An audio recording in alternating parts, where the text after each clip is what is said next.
viviendo en libertad. Raíces, firmes en la verdad. Raíces, viviendo en santidad.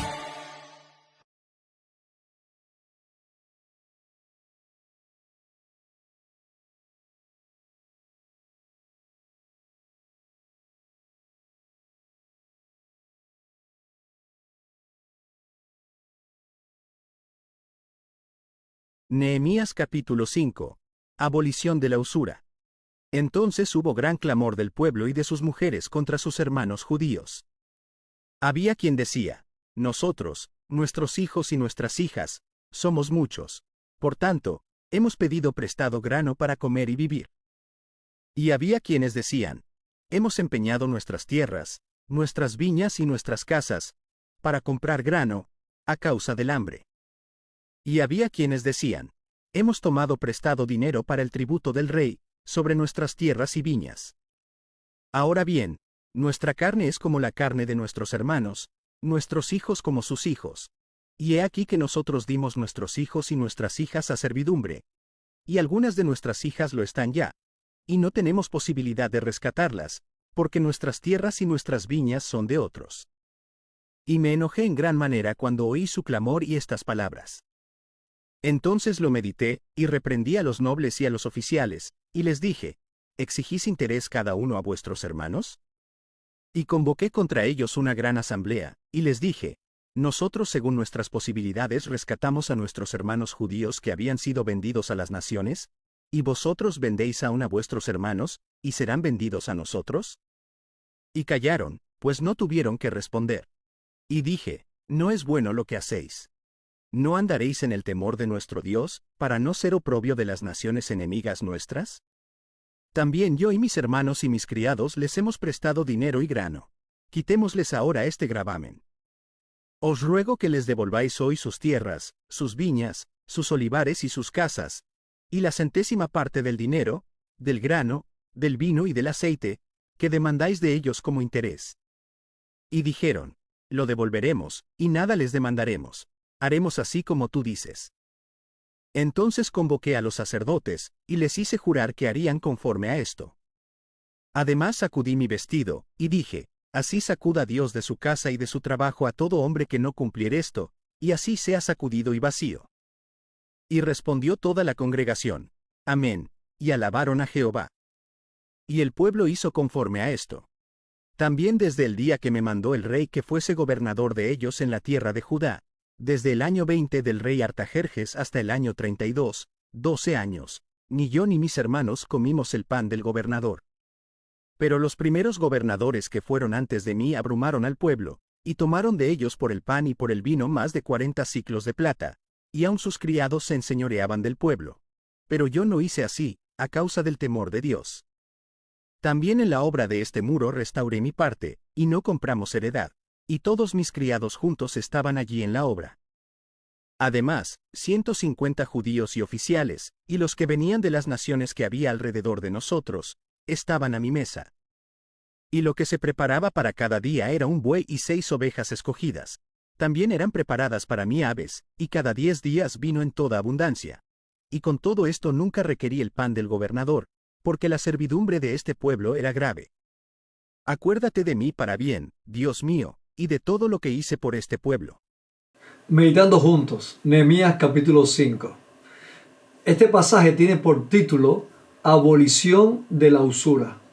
Sabemos que no es inspirado este título, pero nos describe claramente lo que sucedió en todo este pasaje.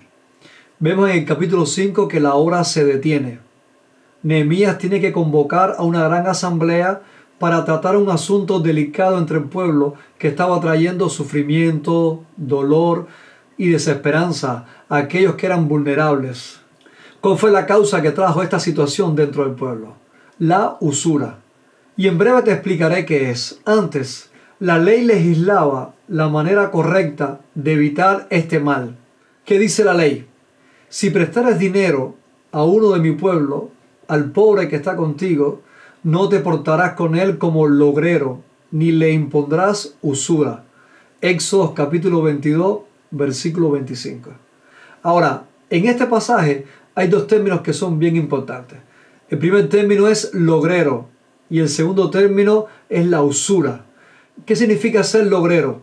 Es la persona que presta dinero, pero con el ánimo del lucro. Es la persona que abusa de los desvalidos. Es la persona que se aprovecha de la necesidad del pobre para enriquecerse.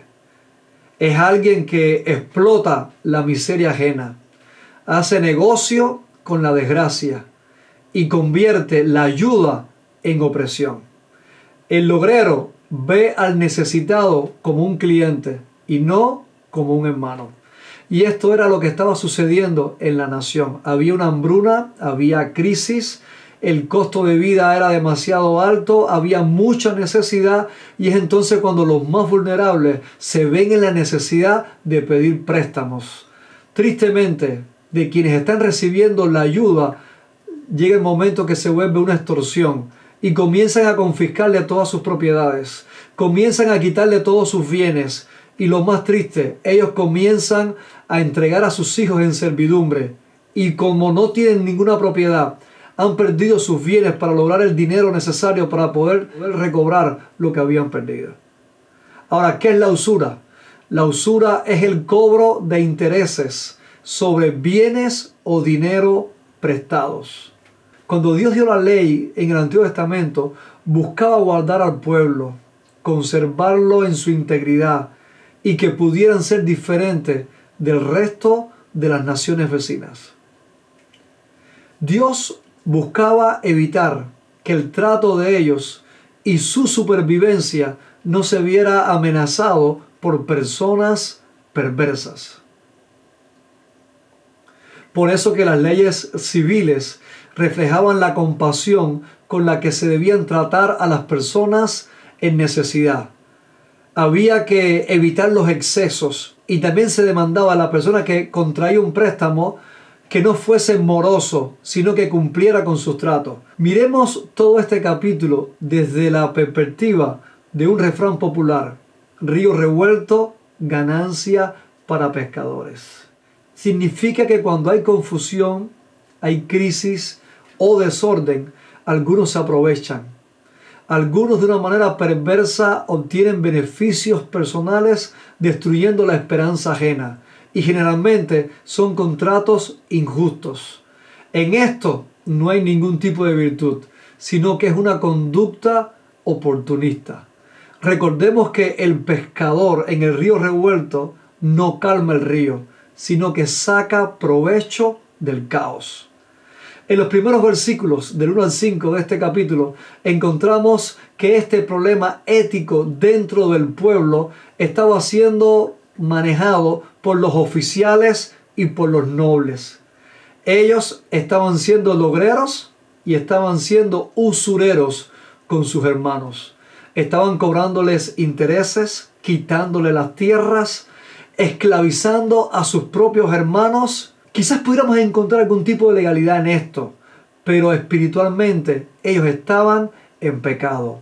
La usura es pecado porque niega un trato digno hacia su prójimo, rompe la unidad dentro del pueblo de Dios y convierte la necesidad en una oportunidad de ganancia mezquina. Y lo más importante, porque contradice el carácter compasivo de Dios. Proverbios capítulo 14, verso 31 dice: el que oprime al pobre afrenta a su hacedor. Ahora nos pudiéramos preguntar cómo estos nobles, estos oficiales llegaron a tener estas actitudes. La Escritura nos dice claramente dos razones por las cuales ellos se corrompieron en medio de su ambición. Número uno, porque despreciaron la palabra de Dios. Dice el versículo 7: ¿exigís interés cada uno a vuestro hermano? Y aquí está el problema. Ellos pasaron por alto la palabra de Dios y se dejaron guiar por los deseos perversos de su corazón. Sacaron oportunidad para enriquecerse y no para cumplir la Escritura. Perdieron toda sensibilidad a la palabra de Dios y eso los llevó a un trato indecoroso con sus semejantes. Y otra razón que también encuentro en el pasaje por la cual ellos llegaron a esta condición es porque vivieron sin temor delante de Dios. Nehemías les dice, no es bueno lo que hacéis. Y a una manera de pregunta retórica para que entiendan su condición y qué tan bajo habían caído, él les dice, ¿no andaréis en el temor de nuestro Dios para que no seamos oprobio de las naciones enemigas nuestras? Una de las razones por las cuales Dios sacó al pueblo hacia el exilio es precisamente esta. El trato indecoroso hacia sus hermanos, la habilidad de los líderes espirituales hacia ganar ventaja, la injusticia que mostraban hacia su prójimo y también los excesos que tenían con los extranjeros. ¿Qué hace Dios en este instante? La obra se detiene para poder resolver un pecado interno que no estaba siendo tratado. Nehemías le reclama a estos perversos que sus hermanos habían sido rescatados de la esclavitud, no para ser esclavos de nuevo y mucho menos de sus propios hermanos. En los versos del 6 al 13 vemos el asunto tratado. Dice que Nehemías se enojó en gran manera cuando escuchó su clamor y estas palabras.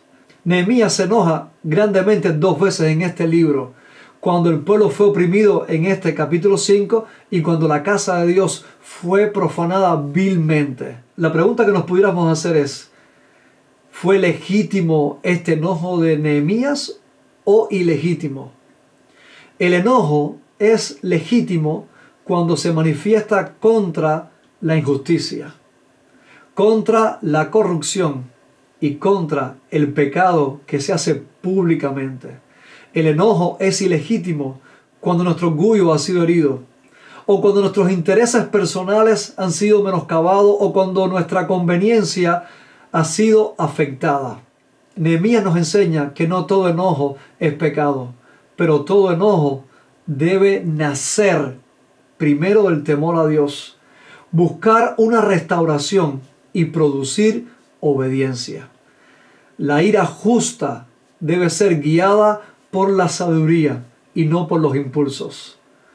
No explota Nehemías en su enojo, sino que confronta a estos perversos con un propósito: que se arrepientan, que cambien de actitud y que puedan resarcir sus errores. En esta sección Nehemías nos enseña la manera apropiada para poder manejar estas incongruencias. Primero meditar, después reprender a los causantes y después proveer un escenario para que se corrigiese tal actitud.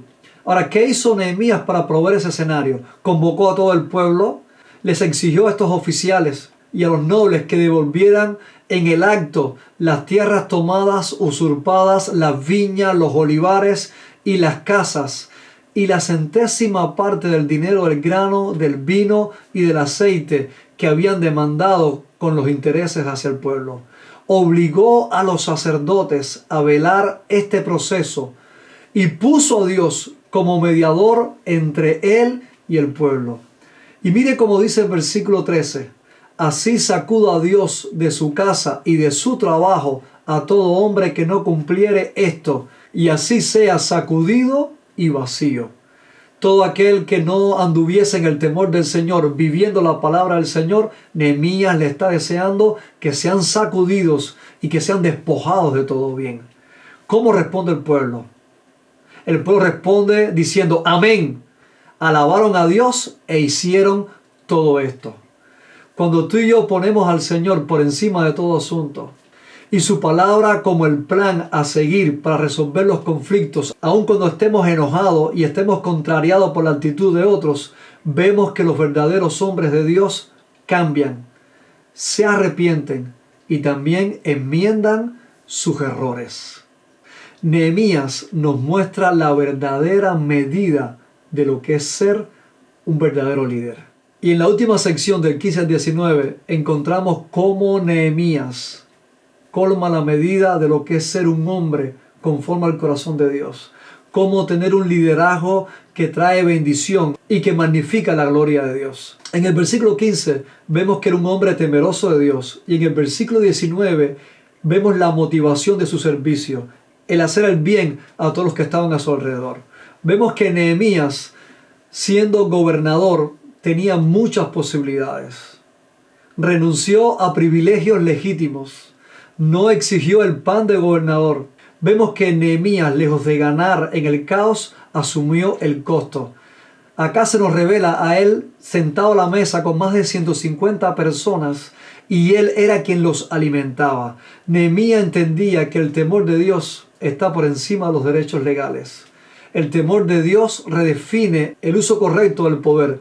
Aun cuando Nehemías tenía muchos privilegios legítimos, eligió la justicia sobre la comodidad, el servicio sobre el beneficio y el temor de Dios sobre las ganancias personales. Esto nos da una preciosa imagen acerca del Señor Jesucristo, que siendo rico por amor a vosotros se hizo pobre. Entró en el río revuelto del pecado humano no para sacar ganancias, sino para dar su vida, para rescatar a todos los que se habían perdido. Nehemías da una lección de liderazgo a estos nobles y oficiales y nos deja a nosotros también un legado que debemos imitar y seguir. Nunca debemos usar nuestra posición para beneficios personales. El liderazgo verdadero no se mide por lo que se recibe, sino por lo que se está dispuesto a sacrificar. El interés desmedido por las riquezas y cómo aumentarlas puede competir con nuestra devoción a Dios. Dice la Escritura que el amor al dinero es la raíz de todos los males. Y tristemente, por medio de eso, muchos han sido traspasados a muchos dolores y también han perdido muchas bendiciones. Cuando tú y yo nos apartamos de la palabra, todo se deforma y nuestro corazón es controlado por sus deseos más oscuros. Recuerda que la crisis revela realmente lo que hay en nuestros corazones. Algunos usarán las dificultades para escalar, otros las usarán para servir. Cuando hay necesidad, ¿qué ves? ¿Ves personas o oportunidades? Por lo tanto, iglesia, aquí tenemos un patrón. Hagamos bien a todos los hombres y primeramente a los de la familia de la fe. Dios te bendiga.